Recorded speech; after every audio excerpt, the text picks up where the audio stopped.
Il y a 3000 ans vivait un être humain comme vous et moi, habitant près d'une ville entourée de montagnes. Cet humain étudiait pour devenir homme médecine et apprendre la connaissance de ses ancêtres. Mais il n'était pas entièrement d'accord avec tout ce qu'il apprenait. Dans son cœur, il sentait qu'il devait exister quelque chose d'autre. Un jour, alors qu'il dormait dans une grotte, il rêva qu'il voyait son propre corps endormi. Il sortit de la grotte par une nuit de nouvelle lune. Le ciel était clair et il pouvait voir des millions d'étoiles. Puis quelque chose se produisit en lui qui transforma sa vie à jamais. Il regarda ses mains, sentit son corps et entendit sa propre voix dire « Je suis fait de lumière, je suis constitué d'étoiles. » Et il sut que tout ce qui existe n'est qu'un seul être vivant et que la lumière est le messager de la vie parce qu'elle est vivante et contient la totalité de l'information de vie. Puis il réalisa que bien qu'étant constitué d'étoiles, il n'était pas ces étoiles. « Je suis entre les étoiles », se dit-il. Alors il appela les étoiles le tonal et la lumière entre les étoiles le nagual.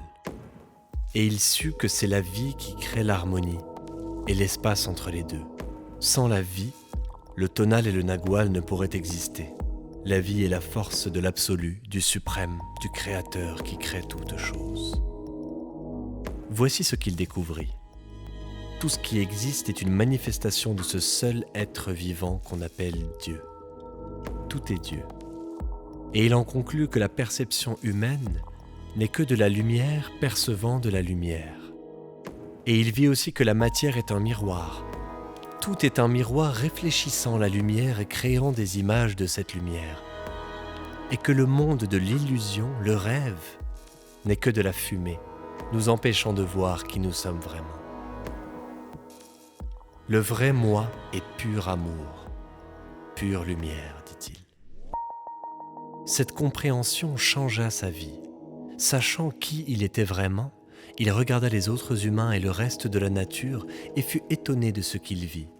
Il se voyait lui-même en toutes choses, dans chaque être humain, chaque animal, chaque arbre, dans l'eau, dans la pluie, les nuages et la terre. Et il voyait que la vie unit le tonal et le nagual de différentes manières pour créer les milliards de manifestations de la vie. Durant ces quelques instants, il comprit tout. Il était enthousiasmé et son cœur rempli de paix. Il était impatient de partager avec les siens ce qu'il avait découvert, mais aucun mot ne parvenait à l'expliquer.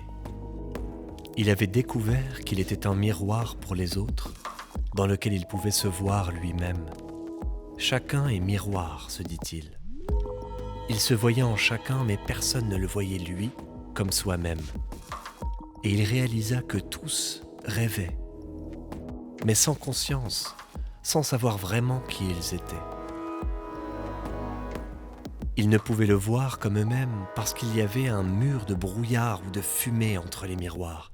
Et ce mur de brouillard provenait de leur interprétation des images de lumière, le rêve des humains. Puis il sut qu'il allait bientôt oublier tout ce qu'il avait appris. Il voulait se souvenir des visions qu'il avait eues. Aussi décida-t-il de s'appeler lui-même miroir de fumée. Afin de toujours se rappeler que la matière est un miroir et que c'est la fumée entre les miroirs qui nous empêche de savoir qui nous sommes, il dit « Je suis miroir de fumée parce que je me vois en chacun de vous. » Mais nous ne nous reconnaissons pas les uns les autres à cause de la fumée qu'il y a entre nous. Cette fumée est le rêve et le miroir, c'est nous, le rêveur.